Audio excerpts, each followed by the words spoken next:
Hello and welcome to core academy. My name is Shiba Khan और मैं आपको क्लास 9 का the socialism in Europe and Russian revolution explain कर रही थी। ये इस चैप्टर का पार्ट 3 होगा या लेक्चर 3 होगा। तो लास्ट लेक्चर में हमने क्या देखा, किस तरह से किंग जार अपनी बात मनवाता है, ह्यूम को अपॉइंट करता है, ये सारी चीज़ें। ठीक है, अब हम पढ़ते हैं the first world war and Russian revolution. वहाँ पे किस तरह से वॉर और जो रशिया में जो रिवॉल्यूशन हुआ वो किस तरह से काम करता है। इन 1914 war broke between two European alliances.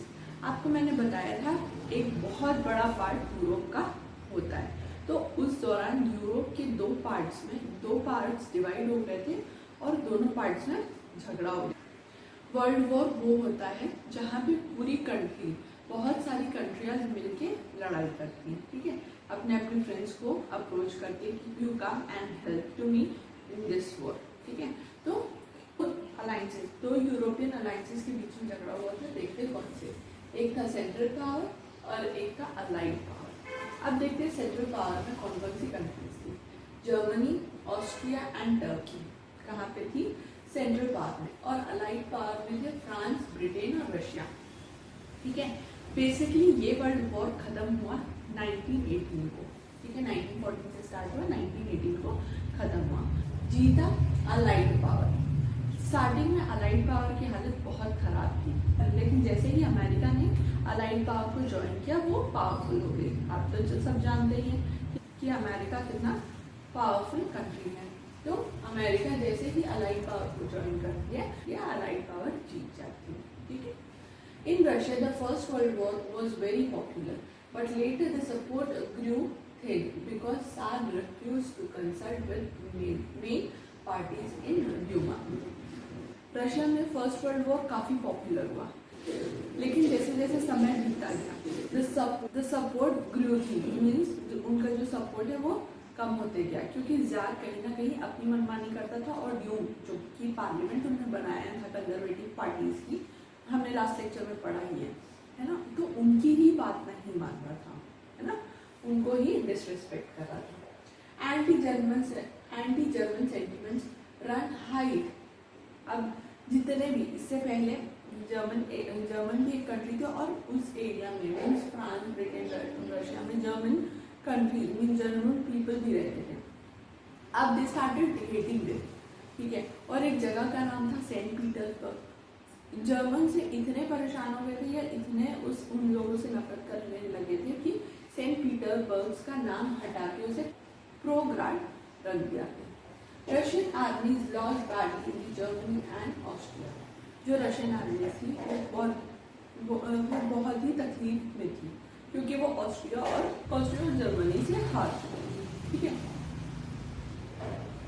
there were over 7 million casualties and 3 million refugees by 1917। ये वर्ल्ड वॉर खत्म कब हुआ, 1918 में। ठीक है, लेकिन उस दौरान 1917 में बहुत सारे रेफ्यूजी सेंटर बनाए गए, जो कि अराउंड 7 मिलियन कैजुअलिटी और 3 मिलियन रेफ्यूजी कैंप्स बनाए गए। ठीक है, इट्स अ ह्यूज नंबर। बहुत सारे लोग इन सारी चीज़ों में पार्टिसिपेट करते हैं। ठीक है, आई होप यहाँ तक क्लियर होगा। आगे बढ़ते हैं। The situation discredited the government and the Tsar soldiers did not wish to fight such wars। देखिए, सिचुएशन और दिन ब दिन और खराब होते जा रही थी। ठीक है, और सोल्जर्स भी अभी रेडी नहीं थे कि एक और वॉर के लिए तैयार है ना, तो they were not wish to fight against anyone again। The war also affected the industries। अब वॉर जो था वो इंडस्ट्रीज को काफ़ी अफेक्ट कर रहा था। किस तरह देखते हैं, Russia was cut off from the other supplies of the industries good from the German country like Baltic Sea। अब बाल्टिक सी में जर्मन्स का कब्जा हो गया था, उन जर्मन ने कब्जा कर लिया था। अब एक्सपोर्ट करने के लिए रशिया को बाल्टिक सी से होके जाना था, बट जर्मन्स की वजह से वो एरिया ब्लॉक हो चुका था। तो इंडस्ट्रीज और एक्सपोर्ट इम्पोर्ट पे काफ़ी इफेक्ट पड़ा। ठीक है, by 1916 railway line began to broken down. जब 1916 के दौरान रेलवेज ब्रोक किया गया, तोड़ा गया। ठीक, able-bodied men were called war, देखिए उस समय हम आपको बता चुके हैं कि ऑलरेडी एग्रीकल्चरल फील्ड में बहुत सारे लोगों का इन्वॉल्वमेंट था, ठीक है। वर्कर्स का अब हर जगह से वर्कर्स को लिया जा रहा था, है ना। जो एग्रीकल्चर वर्कर्स थे जिनके हाथ पैर सही सलामत थे, वो उनको सोल्जर्स बनने के लिए डिप्लॉय किया जा रहा था। There were labor storage and small workshop producing essentials were shut down. जितने भी एसेंशियल प्रोडक्ट्स थे ये सारी चीज़ों को भी बंद कर दिया गया क्योंकि ultimately there were no man power, है ना। तो that was the situation in this revolution. Large supplies of the grain were sent to the army. अब आर्मीज को तो खाना देना पड़ता था, जितने भी सोल्जर्स थे उनको तो खाना देना पड़ता. तो large amount of wheat and large amount of grains and flour was sent to the army, जिसके कारण अल्टीमेटली लोगों के पास कुछ नहीं बचा क्योंकि shops are closed and there were no one to sell these products. तो इस तरह से कुछ प्रॉब्लम हुई, है ना, जिसके कारण फर्स्ट वर्ल्ड वॉर और रशियन रिवॉल्यूशन की शुरुआत हुई. अब हम जो इम्पोर्टेंट टॉपिक है जो फेब्रुअरी रिवॉल्यूशन और अक्टूबर रिवॉल्यूशन के बारे में पढ़ते हैं कि क्या हुआ था, किस तरह से. ये तो आग लग चुकी थी, है ना. और मेन पॉइंट फेब्रुअरी रिवॉल्यूशन और अक्टूबर रिवॉल्यूशन किस तरह से डेवलप किया गया ये देखेंगे. अब हम देखते हैं कि फेब्रुअरी रिवॉल्यूशन किस तरह से स्टार्ट हुआ और किस तरह से वहाँ के जो किंग थे जार, उनको किस तरह से हटाया था. ठीक है. In the winter of 1917 Petrograd was great. Petrograd में यहाँ पे एक लोगों का जुम आ जाता है, ठीक है. There were food storage in the quarter of the workers. वहाँ पे लोगों ने फूड स्टोर करके रखा था अपने वर्कर्स में वहाँ के वर्कर्स ने फूड स्टोरेज करके रखा था अपने लिए, ठीक है. On 22 Feb outbreak took place in the factory. अब मैं ये बताती हूँ कि उन्होंने सेव क्यों करके रखा, क्योंकि वो लोग कहीं ना कहीं उनकी थॉट प्रोसेस में, उनके दिमाग में ये था कि हम स्ट्राइक कंडक्ट करेंगे. तो वही उन्होंने 22 फरवरी को स्ट्राइक कंडक्ट किया. Owner of the companies fired workers, ठीक है. वहाँ कंपनी के ओनर्स वर्कर्स को निकालना शुरू कर रहे थे. तो अल्टीमेटली उनको खाने पीने के लिए चाहिए होगा ना, तो उन्होंने फूड को स्टोर कर लिया, ठीक है. तो ओनर्स क्या करते हैं, वर्कर्स को निकाल रहे हैं. जैसा कि हमने चैप्टर के बिगिनिंग से ही पढ़ा है, वर्कर्स में काफ़ी यूनिटी थी. तो वर्कर एक को निकाले, 10 को निकाले, तो यहाँ पे तो स्ट्राइक होना ही था. Workers of 50 other companies join the sympathy. Other 50 company के जो वर्कर्स हैं वो यहाँ पे ज्वाइन करते हैं बाकी वर्कर्स को. Women also led and participated in the strike. Women were also participated in the strike. इसीलिए इंटरनेशनल वुमेन्स डे इस दिन मनाया जाता था. All the fashionable quarters and the official buildings were surrounded by the workers. देखिए जितने भी high class society रहते हैं, है ना, ड्यूमा रहते हैं, और इन सारे एरियाज को कौन वर्कर्स घेरा बंदी कर लेते हैं, घेर लेते हैं. The government impose curfew. इसके बाद क्या करते हैं, जो गवर्नमेंट है वो कर्फ्यू इम्पोज कर देती है कि नहीं इस तरह से मत करो, लोगों को रोकने की कोशिश करती है. Demonstrators disappeared by the evening but came back on 24th and 25th. The government called out the cavalry and the people to keep eye on them. Government बोलते हैं कि नहीं करो, हम ऐसा फोर्सफुली आपके साथ नहीं करना चाहते. तो लोग क्या करते हैं, 24th और 25th को चले जाते, बोलते ठीक है. लेकिन कुछ देर बाद फिर आ जाते हैं. अब गवर्नमेंट क्या करती है, पुलिस को बुलाती है और कैवलरी को बुलाती है. कैवलरी क्या होते हैं, ऐसी पुलिस जो घोड़े पे सवार रहती है, ठीक है, उनको कैवलरी कहते हैं. तो उनको इनवाइट करती है कि आप आइए और सिचुएशन को संभालिए. On 25th of February the government suspended the Duma. Government कौन, जार की गवर्नमेंट चल रही थी. तो क्या करते हैं, जार क्या करते हैं, डूमा को हटा देते हैं, ठीक है. On the next day demonstrators return to force the strike. अब लोग और भड़क गए और स्ट्राइक करने के लिए पागल हो रहे थे. ऑन 27 पुलिस हेडक्वार्टर्स वर रैंसनाइट मतलब उसको घेराबंदी करना, और सच में तो घेराबंदी कर दिया. मीन्स लोग अब पुलिस जब तो जा रही है वो एट प्रेजेंट तो जार के कहने पे जाती है, लेकिन वहाँ पहुँचते ही वर्कर्स के साथ हाथ मिला लेती है और पुलिस भी उनके साथ जुड़ जाती है। Cavalry was called out again. Cavalries को फिर बुलाया गया, and officers were shot at the barracks of the regiments and the other regiments muted. वही बताया गया है कि यहाँ पे वर्कर्स और रेजिमेंट्स में दोस्ती हो जाती है और वो कहते हैं कि अब हम इंटरफेयर नहीं करेंगे, तो इस तरह से पुलिस भी इंटरफेयर करना बंद कर देती है। The delegation went to meet Tsar military commanders, advised him to abduct. Jar के जो मिलिट्री कमांडर्स थे वो उनके पास जाते हैं और कहते हैं कि अब आपको रिजाइन करना होगा, है ना। तो ऑन 2 मार्च जार रिजाइन करते हैं, अबडिक्टेड मतलब जबरदस्ती, फोर्सफुली उनको रिजाइन करना। अब जार के निकलने के बाद किसके पास पूरी पावर आ जाती है? सोवियत लीडर्स के पास और डूमा लीडर्स के पास, ठीक है। Soviet leaders and the Duma leaders form provisional government to run the government.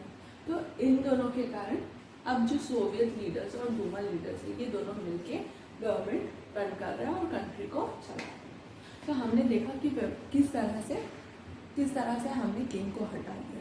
अब देखेंगे फरवरी, अब हम देखते हैं कि effects of February revolution. February revolution के बाद क्या क्या इफेक्ट्स पड़ सकते हैं या पढ़ते हैं, ये आपका एक बेसिक क्वेश्चन हो सकता है। तो जिस तरह से मैं पॉइंट वाइज लिखूंगी, please note down that, okay. अब हम देखेंगे effects of February revolution. February revolution के होने के बाद उसके क्या क्या इफेक्ट्स हैं, ठीक है। The restriction on the public meeting and association were removed. जैसा कि हम सब जानते हैं कि साथ जब किंग थे तो जितने भी पब्लिक एसोसिएशन या पब्लिक मीटिंग होती थी उन सारे एसोसिएशन पर रोक लगा दी गई थी, तो वो रिस्ट्रिक्शंस अब हटा दी है। Soviets were set up everywhere in the Russian society. Soviet कौन थे? ये वो लोग थे जो वर्कर्स थे और पुलिस मिलकर जो पार्टी बनाई थी, उनका नाम रखा गया था सोवियत, ठीक है। तो ये लोग मिलकर अपनी सोवियत सोसाइटी मिलकर अपनी सोसाइटी एस्टैब्लिश करना चाहती थी रशिया में। In industrial area, factories committee were formed which began questioning to the industrials run by the factory. अब इंडस्ट्रियलिस्ट से क्वेश्चन पूछने की अथॉरिटी किनके पास थी? ये सोवियत के पास थी। तो जहाँ पे इंडस्ट्रियल एरियाज में चार क्वेश्चनिंग, जिन चीज़ों पर क्वेश्चन किया जाना चाहिए कि वो काम किस तरह करते हैं, कितने घंटे करते हैं, वेजेस के हिसाब से करते हैं, ये सारे क्वेश्चंस इन इंडस्ट्रियल एरियाज हैं, जो कि बहुत अच्छी बात है, ठीक है। क्वेश्चनिंग होती थी। ट्रेड यूनियन वर फॉर्म्ड, नए नए ट्रेड यूनियन बनते गए, ठीक है। Soldiers committee were formed in the army. अब आर्मी में भी सोल्जर्स की कमेटी बनने लगी, ठीक है। लेनिन, याद करिए फर्स्ट लेक्चर में हमने पढ़ा था लेनिन के बारे में, जो कि एक सोशलिस्ट थे, ठीक है। उन्होंने अप्रैल थीसिस निकाली। अप्रैल थीसिस में क्या बताया?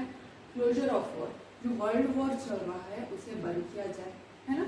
नेशनलाइजेशन ऑफ बैंक, रशिया में जितने भी बैंक हैं उनको नेशनलाइज किया जाए और transfer noble land to people. देखिए पहले लेनिन उनकी टोटली अगेंस्ट है, तभी तो जाके दो पार्टी बनी थी ना, बॉल्शेविक और सेकेंड नेम क्या था, आप कमेंट बॉक्स में जरूर बताइएगा, बॉल्शेविक और, ठीक है। जो भी लैंड नोबल से मिलते हैं उन्हें रीजन्स पे डिवाइड करने की अब बात की किसने? लेनिन, जो कि पहले बहुत अगेंस्ट थे। He was the person who argued Bolshevik party renamed as its name as Communist Party. अब बोल्शेविक पार्टी को चेंज करके इसका नया नाम दिया गया communist party. The provisional government of its power decline. अब जो उस समय पावर थी, गवर्नमेंट की पावर थी, है ना, तो उसकी पावर जो सोवियत पार्टी थी उनको ऐसा लग रहा था कि उनकी पावर डिक्लाइन हो रही है, तो provisional government of its power decline. It restricted attempt by the workers to run factories and arrested Bolshevik leaders. अब कौन करता है? जब कोई पार्टी देख रहा है कि अफेक्ट कर रहा है उनकी पार्टी को, उनकी गवर्नमेंट को, तो अल्टीमेटली वो उन लोगों को ही गिरफ्तार करने की कोशिश करते हैं, अरेस्ट करने की। तो यहाँ पे भी यही बात थी। The restricted attempts of the workers to run factories and arrest Bolshevik leaders को भी अरेस्ट किया जाता था। Land committees were formed and the peasants seized तरह जुलाई और 17 में इस तरह जुलाई से सितंबर तक 1917 में लोगों से जो नोबेल्स थे उनसे पूरे लैंड ले लिएगा और रीजन्स में डिवाइड कर दिए गए। तो ये थे फेब्रुअरी रिवॉल्यूशन के इफेक्ट्स। अब हम अक्टूबर रिवॉल्यूशन के इफेक्ट्स पढ़ेंगे। सो अब हम पढ़ेंगे the revolution of October 1917 as a conflict between provisional government and Bolsheviks group. जैसे ही अक्टूबर रिवॉल्यूशन चालू होता है तो क्या होता है, प्रोविजनल गवर्नमेंट और बोल्शेविक्स जो रहते हैं उन दोनों में कुछ डिफरेंशिएशन आ जाते हैं। तो बोल्शेविक वो पार्टी रहती है जो चाहती है, जो लीनिन के ग्रुप वाले थे, ठीक है, और प्रोविजनल गवर्नमेंट वो पार्टी थी जो अब एट प्रेजेंट इनके से किंग को हटाकर अभी रूल कर रही है। लीनिन feared the provisional government would set up dictatorship। लीनिन सोचते हैं जो प्रोविजनल गवर्नमेंट अभी एट प्रेजेंट चल रही है वो कहीं ना कहीं एक टाइम के बाद आके डिक्टेटरशिप घोषित कर देगी। डिक्टेटरशिप मतलब उन्हीं का ही राज घोषित कर देगी, ठीक है। On 16th of October 1917, Lenin pursued the progressive Soviet and Bolshevik party to agree the socialist squeeze of power। क्या होता है 16th of October 1790 को लीनिन क्या कहते हैं, जो पेट्रोग्रेडेड सोवियत और बोल्शेविक पार्टी अग्री करते हैं कि सोशलिस्ट पार्टी की ही पावर है, ठीक है। A military revolutionary was appointed by the Soviet to organize seizure under Leon Trotsky's leadership। अब क्या कहते हैं कि मिलिट्री रिवॉल्यूशनरी लियोन टॉल्स्टॉय को लीडर बनाने की बात करते हैं। ये बात कब की थी? ऑन 24th of October, ठीक है। अब प्राइम मिनिस्टर बनते हैं जो एट प्रेजेंट के प्राइम मिनिस्टर थे। कौन थे? क्रीनॉन। He left the city to summon troops. ये क्या करते हैं, ये ट्रूप के साथ मिलकर वो रशिया छोड़कर चले जाते हैं बाकी ट्रूप्स के साथ, ठीक है। Pro government troop were sent to take over telephone and telegraph office and protect the winter palace. Winter palace basically एक रिवर या सी के किनारे था, ठीक है। तो जो प्रो गवर्नमेंट की जो ट्रूप्स थी वो क्या कहती है, वो टेलीफोन और टेलीग्राफ ऑफिस में प्रोटेस्ट करना शुरू कर देती है और धीरे धीरे विंटर पैलेस में भी आके प्रोटेस्ट करने लगती है। In response to military revolutionary committee ordered the seize government offices and arrest the minister. अब क्या होता है, इन रिस्पॉन्स ये प्रोटेस्ट के रिस्पॉन्स में क्या करती है मिलिट्री, मिलिट्री एक कमेटी बनाती है और मिनिस्टर और गवर्नमेंट ऑफिसर्स को सीज करने की, मिनिस्टर्स को अरेस्ट करने की और गवर्नमेंट जितने भी ऑफिसर्स हैं उन्हें या उनके डॉक्यूमेंट्स को सीज करने की बात कही थी। The order ship sail to the winter palace. क्या होता है विंटर पैलेस? मैंने अभी बताया विंटर पैलेस कहाँ था, किसी रिवर या सी के किनारे था, ठीक है, वाटर बॉडीज के आसपास था। तो वहाँ जाने के लिए ऑर्डर शिप का यूज हुआ, ठीक है। Other ships also took over the strategic point. Means उस विंटर पैलेस के आसपास और भी लोग इकट्ठा हो गए और अलग और दूसरी शिप्स भी आके वहाँ पे पॉइंट आउट करने लगी। By nightfall, the city was under the committee's control and minister had surrendered. At the end of the day, क्या होता है? By the nightfall, रात होते होते क्या हुआ, जो कमेटी थी वो कंट्रोल करने लगी, और मिनिस्टर्स जो थे वो सरेंडर कर दिए। At the meeting of the All Russian Congress of Soviet and in the pro-plan, the majority approved Bolshevik's action। अब क्या कहती है, अब ये मेजोरिटी क्या कहती है कि बोल्शेविक को एक्शन में आना चाहिए, ठीक है। फिर इस ऑल रशियन सारे रशियन मिलके कहते हैं कि अब बोल्शेविक जो सोसाइटी है उसको आके अपनी पार्टी बनानी चाहिए। By December, the Bolshevik controlled Moscow and Petrograd area। At the end of the December के एंड आते आते ये बोल्शेविक जो सोसाइटी थी वो कंट्रोल करने लगी मॉस्को और पेट्रोग्रेड एरिया को। तो मींस आपको ये समझ में आ गया होगा कि अक्टूबर रिवॉल्यूशन बेसिकली हुआ क्यों था। अक्टूबर रिवॉल्यूशन बेसिकली सोशलिस्ट पार्टी को एग्जिस्टेंस में लाने के लिए लिया गया, ठीक है। और फेब्रुअरी रिवॉल्यूशन किंग को हटाने के लिए। दो बेसिक आइडियाज थी, ठीक है। एक किंग को पहले हटाया, किंग को हटाने के बाद कौन सी पार्टी आएगी, ठीक है, सोशलिस्ट पार्टी आएगी। क्लियर है। Making a socialist society, socialist society को किस तरह से बनाया गया। During civil war the Bolsheviks kept the industries and bank nationalised, ठीक है। उस दौरान इंडस्ट्रीज और बैंक को नेशनलाइज करके रखा गया। किस पार्टी ने, बोल्शेविक पार्टी में।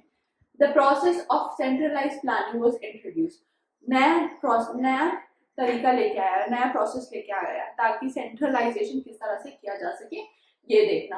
फॉर एन एग्जाम्पल, जो 5 ईयर प्लानिंग रहती है, मतलब अगले 2 साल किस तरह से रन किया जाएगा, किस एरिया में ज्यादा फोकस किया जाएगा, तो इसी से ही इन्फ्लुएंस होके हमारी कंट्री ने 5 ईयर प्लान को अडॉप्ट किया, ठीक है। हमारी कंट्री ने 5 ईयर प्लान कहाँ से अडॉप्ट किया, ठीक है, रशिया से और बोल्शेविक पार्टी से। The government fixed all the prices to promote industrial growth during first 2 years. पहले 2 सालों में गवर्नमेंट ने कुछ प्राइसेस को फिक्स कर दिया गया, जहां पे जो कि 5 साल 5 ईयर प्लान मींस 10 इयर्स के लिए वो प्राइसेस फिक्स कर दिए गए, ठीक है। Centralised planning led economic growth and production increase. इसी तरह जो ये प्रोग्राम इतना सही था कि जो इकोनॉमिक ग्रोथ है वो कहीं ना कहीं उसको इंक्रीज कर रही थी। Rapid construction led to the poor working conditions.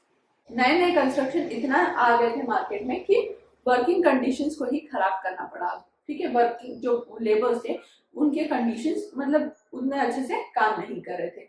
Cheap public health care was provided, means सस्ती हेल्थ केयर सर्विसेज को प्रोवाइड किया गया, जो कि बहुत अच्छी बात है। तो ये आपके लिए ये कुछ इंपॉर्टेंट पॉइंट्स है, एग्जाम में पूछा जा सकता है, ठीक है। स्टालिज्म एंड कलेक्टिवाइजेशन, स्टालिज्म एंड कलेक्टिवाइजेशन क्या होता है ये देखेंगे। कलेक्टिवाइजेशन मींस एक लैंड जहां सारे वर्कर्स और पीजेंट्स को काम करने के लिए अपॉइंट किया गया, ठीक है, और यहाँ से जो होने वाले प्रॉफिट को डिस्ट्रीब्यूट कर दिया जाता था अमंग जितने भी वहां पे पीजेंट्स और वर्कर्स काम कर रहे थे उनमें, ठीक है, तो उसे कलेक्टिवाइजेशन कहा गया। Lenin headed the Soviet Union till his death. Lenin जब तक जिंदा थे तो सोवियत यूनियन को हेड कर रहे थे, ठीक है। Joseph Stalin took over the range from him. अब जोसेफ स्टालिन ने ये अपने कंधों पर ले लिया ये काम। जोसेफ स्टालिन के नाम पे ही स्टेलाइज्म रखा गया। There are shortage of grains in 1947। Grains की शॉर्टेज हो गई थी, ठीक है, खाने पीने में शॉर्टेज हो गई थी। Government fix the prices of grains but the peasants does not.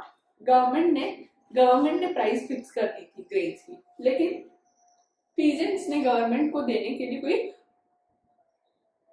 कोई प्राइस फिक्स नहीं की थी। रिच पीजेंट्स और kulaks were raided and grain stocked confiscated.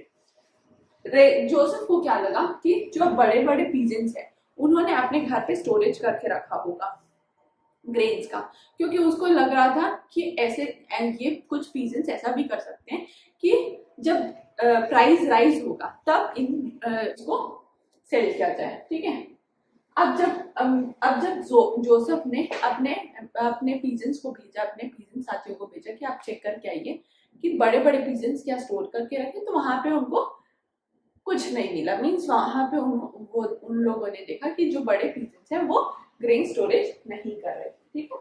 The peasants were forced to do collective farming in 1929 के दौरान मैंने आपको बताया कि कलेक्टिव फार्मिंग करने के लिए लोगों को फोर्स किया जा रहा था, ठीक है, लेकिन वहां पे सिचुएशन इतनी खराब हो गई थी कि एक पीजेंट्स को उतना पैसा नहीं मिल रहा था जितना एक लाइवलीहुड बिताने के लिए लोगों को चाहिए होता था। वो लोग अपने कैटल्स को भी चारा देने के लिए उनके पास पैसे नहीं थे, ठीक है। तो peasants work on land and profit share among them. मैंने बताया था पीजेंट्स एक ही लैंड पे काम करते थे और प्रॉफिट शेयर करते थे, जो कि उनके बेनिफिट उनके घर चलाने लायक नहीं था।